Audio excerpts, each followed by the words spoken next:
बिस्मिल्लाहिर्रहमानिर्रहीम। अस्सलाम वालेकुम ख़वातीन व हज़रात, मैं आपका होस्ट दोस्त अरशद भट्टी हूँ। आपको ईद की बहुत बहुत मुबारकबाद, क्योंकि ईद के बाद पहली मरतबा हम आपसे मुखातिब हो रहे हैं। एक बहुत ही खूबसूरत शख्सियत से आज हम आपकी मुलाकात प्रोग्राम के दौरान करवाएंगे, जो टोरंटो में आए हुए हैं और एक बहुत शानदार प्रोग्राम उन्होंने म्यूज़िकल प्रोग्राम ईद के दिन था, परफॉर्म भी किया, लोगों के दिलों को भी जीता और उनको खुश भी किया। बाज़ लोग दुनिया में ऐसे होते हैं जो अपनी मेहनत से अपना नाम बनाते हैं और फिर खुदा के साथ साथ माँ बाप की, लोगों की दुआएं भी होती हैं। ऐसी एक शख्सियत हमारे साथ मौजूद है। खुशामदीद कहेंगे जवाद भाई। अस्सलाम वालेकुम। वालेकुम सलाम जी, क्या हाल है आपका? आप वैसे तो पाकिस्तान के नामवर सिंगर हैं, इसमें कोई शक नहीं है, लेकिन आज थोड़ा सा हम चाहेंगे कुछ गैर रस्मी सी भी गुफ्तगू जो है इस बारे में कर लीजिए। ईद की बहुत बहुत मुबारकबाद आपको। आपको भी बहुत ईद मुबारक, और जो देखने वाले सुनने वाले सबको बहुत ईद मुबारक। रावल टीवी पे हम आपके लिए डिफरेंट प्रोग्राम पेश किया करते हैं, लेकिन हमारी कोशिश ये होती है कि जब भी कोई ऐसी खास शख्सियत आए यहाँ पे, उनसे भी आपकी मुलाकात करवाएं। मौसीकी के उफक पे बहुत ज़बरदस्त रोशन चमकता सितारा है जवाद अहमद साहब। आज जैसे हमने कहा कि हमारे साथ हैं, कोशिश आज हम ये करेंगे कि सिर्फ मौसीकी के हवाले से नहीं और बहुत सी बातें करें। जवाद भाई, कैसे सफ़र शुरू हुआ? क्योंकि आज शुरू से शुरू कर लेते हैं मौसीकी का। इंजीनियरिंग में आपने तो इंजीनियरिंग की हुई है, आप माशाल्लाह से ग्रेजुएट इंजीनियरिंग में हैं। मौसीकी कैसे चली गई? ये जैसे हर शख्स को शुरू में शौक आता है कि सब कुछ कर लें, तो आपने कहा चल इस तरफ भी आए, क्रिकेट भी खेलें, मौसीकी भी करें, पढ़ भी लें। आपको जिस तरह ही था, बचपन में बहुत सारे काम जो बच्चे करते हैं सब मैं भी करता था। शरारतों के अलावा क्रिकेट खेलता था और गाने वाने गाता था और पढ़ाई में बड़ा अच्छा था। तो मैंने इन तीन चीज़ों को पकड़ के तो कंटिन्यू करना शुरू कर दिया। मुझे लगा कि ये तीनों चीज़ें साथ साथ चलानी चाहिए। ठीक है। तो मतलब जब मैं आया हूँ इंजीनियरिंग यूनिवर्सिटी लाहौर में, पहले मैं गवर्नमेंट कॉलेज लाहौर से मैंने एफएससी किया। ओ लेवल्स मैंने किया था कैथीड्रल स्कूल से। ठीक। कैथीड्रल स्कूल का मैं वाहिद सिंगर था और मैं क्रिकेट का भी कैप्टन था। अच्छा। तो वो कॉलेज में लेगेसी मैंने कहा जब इसको लेके चलते हैं। वो कॉलेज में ये हुआ कि क्योंकि एफएससी करनी थी प्री इंजीनियरिंग में, तो क्रिकेट खेलने का इतना टाइम नहीं मिला।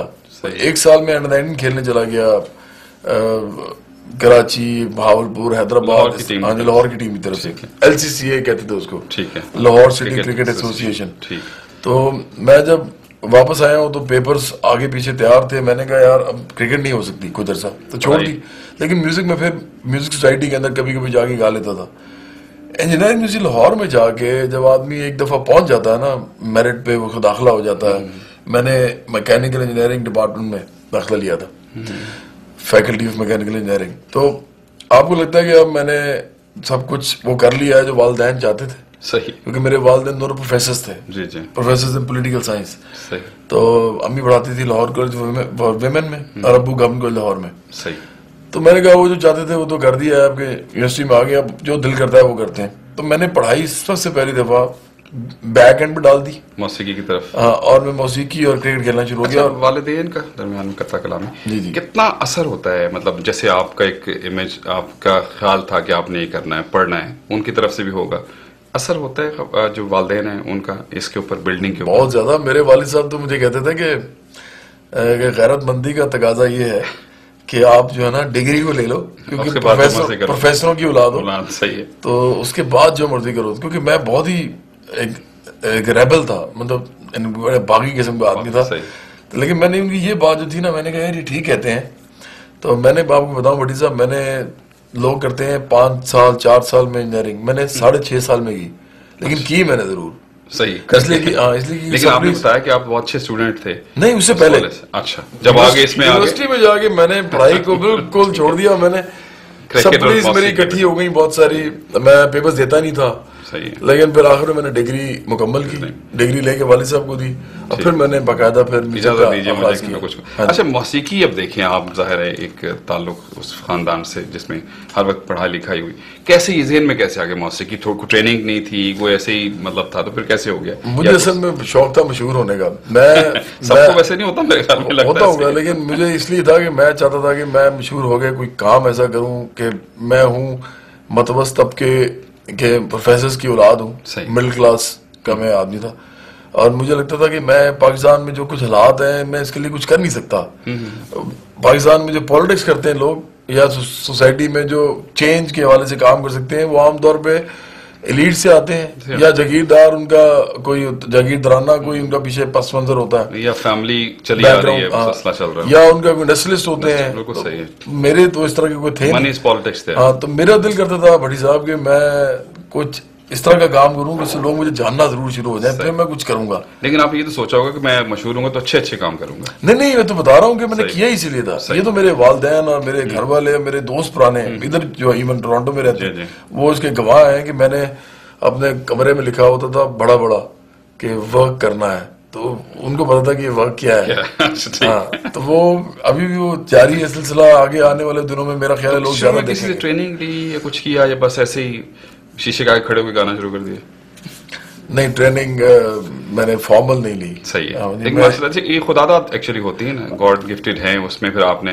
लेकिन ये जितनी बेस आपकी आवाज की और जितनी ग्रिप है, ये लगता तो ऐसा है कि बड़ा रियाज है इस हवाले से। रात के प्रोग्राम में हमने देखा आपने कितना जबरदस्त जो है वो क्लोजिंग वाला जो आपका सॉन्ग था, मतलब उसके लिए बहुत आपको सांस की जरूरत है, रियाज की जरूरत है, उसके लिए कंट्रोल की जरूरत है अपने ऊपर। मैं फिर भी इसको कहूंगा कि I would take it as a minus point मेरे प्रोफेशनल जो करियर के अंदर, कि मैंने ट्रेनिंग नहीं ली। सही। क्योंकि ट्रेनिंग लेने से बहरहाल हर सूरत में फायदा ही होता है, नुकसान नहीं होता। लेकिन उसके बाद जब आप इस रॉ में आ जाते हैं तो फिर ज़ाहिर चीजों को देखते हैं, सीखते हैं, इंस्ट्रूमेंट्स आ गए, अपने आप को उसके साथ अलाइन करते हैं आप चीजों को, तो फिर तो ज़ाहिर खुद नेचुरल टैलेंट काफी ज्यादा था, वही लेके अभी तक चल रहा है मुझे। लेकिन मैं आने वाले जो नौजवान हैं जो इस काम को करना चाहते हैं, मैं उनको ये जरूर कहूंगा कि हम अच्छे वक्तों में चलें, जो हो गया सो हो गया, स्टार्स लोग बन गए और उन्होंने कामयाबी से हासिल कर ली, लेकिन ये कोई कामयाबी का तरीका है नहीं। अगर उन्होंने कुछ करना है तो वो जरूर मतलब सीख के आए। इरफान कैमरे पे हैं तो हम चाह रहे हैं कि वो अगर मौसीकी करना चाहें तो वो चाहें थोड़ा सा जो है और मजीद ट्रेनिंग के सवाल। डेफिनेटली। अच्छा, ये तो अब लेकिन शुरू हो गया, शुरुआत ये तो एक चीज है, क्या ग्रुप बैंड बनाया पहले, किस तरह से शुरू किया? नहीं, मैंने असल में कभी बैंड नहीं बनाया। हुआ ये था कि पाकिस्तान में एक लाहौर बेस एक बैंड था, बहुत बड़ा बैंड था वो अपने जमाने का, जुपिटर्स नाम था उसका। बिल्कुल, बहुत मशहूर बैंड। पाकिस्तान के जो बड़े बैंड हुए हैं शुरू में वो सिर्फ दो ही हुए हैं, जुपिटर्स और वाइटल साइंस, उस जमाने की बात कर रहा हूँ। उसके बाद फिर जुनून आया, फिर आवाज आया, फिर ये स्ट्रिंग, बहुत से लोग उसके बाद आए। तो जुपिटर्स जो था वो उनका गाना बहुत बड़ा मशहूर था, यारो यही दोस्ती है। बिल्कुल सही। तो ये अली अजमत ने गाया था जब वो जुपिटर्स में था, बाद में जुनून ज्वाइन कर लिया, आजकल वो सोलो आर्टिस्ट है। तो अली अजमत ने जब छोड़ दिया था बैंड, तो उन्होंने मुझे यूनिवर्सिटी में गाते देखा बैंड के लोगों ने। ठीक है। इंजीनियरिंग यूनिवर्सिटी लाहौर में मैं म्यूजिक सोसाइटी का प्रेसिडेंट भी था और क्रिकेट का भी कैप्टन था एक ही टाइम पे। तो मैं एक्स्ट्रा करिकुलर में बहुत ज्यादा था, इसलिए पढ़ाई छोड़ी थी मैंने। तो उस वक्त उन्होंने मुझे कहा कि आप हमारे साथ आ जाएं लीड वोकलिस्ट के तौर पे। कहा अच्छा गाते हैं, हम आपको ट्रेन कर लेंगे। मैंने कहा ठीक है, मैंने उनको ज्वाइन कर लिया। तो वहां से मेरा ये सफर स्टार्ट हुआ और मैंने नहीं किसी को कहा, उन्होंने खुद ही मुझे इंडक्ट किया जी, ऑफर कर। दरमियान में फिर बात कहीं दरमियान जो चीज आती है मैं चाहता हूँ साथ साथ बात होती है। बैंड्स की क्या आप फ्यूचर देख रहे हैं? बैंड्स पहले बहुत ज्यादा थे, उसके बाद कम हो गए, 3-4 हमें लगता है कि जिनको प्रोमिनेंट बैंड्स कह सकते हैं, लेकिन वो भी शायद मुझे लगता है पाकिस्तान तक ही महदूद होते जा रहे हैं। बैंड्स का इतना अब नहीं है। मैं समझता हूँ कि दुनिया के अंदर पूरी अगर आप जाएं, अगर अभी आप इवन वेस्टर्न चैनल्स आप उठाएं, तो बैंड्स की जो एक जमाने में होती थी ना, एक रोमांस उनके साथ एसोसिएटेड था, बहुत क्रेज लोगों को बहुत था वो। हाँ, जैसे स्टिंग का सॉरी स्टिंग्स नहीं वगैरह, स्कॉर्पियंस है, लेड जेपलिन है, डीप पर्पल है, पिंक फ्लॉयड है, फिर लिनर्ड स्किनर्ड था, फिर अभी रिसेंट अगर आप दिनों में चले जाए तो गन्स एंड रोजेस था। तो ये जो है ना बहुत बड़े बैंड है। अब मैं सोलो आर्टिस्ट का दौर देखता हूँ, इवन पाकिस्तान में, इंडिया में। अब इस वजह से इंडिया में राहत है, वही तो सोलो आर्टिस्ट। इसी तरह बहुत से लोग हैं जो सोलो गा रहे हैं।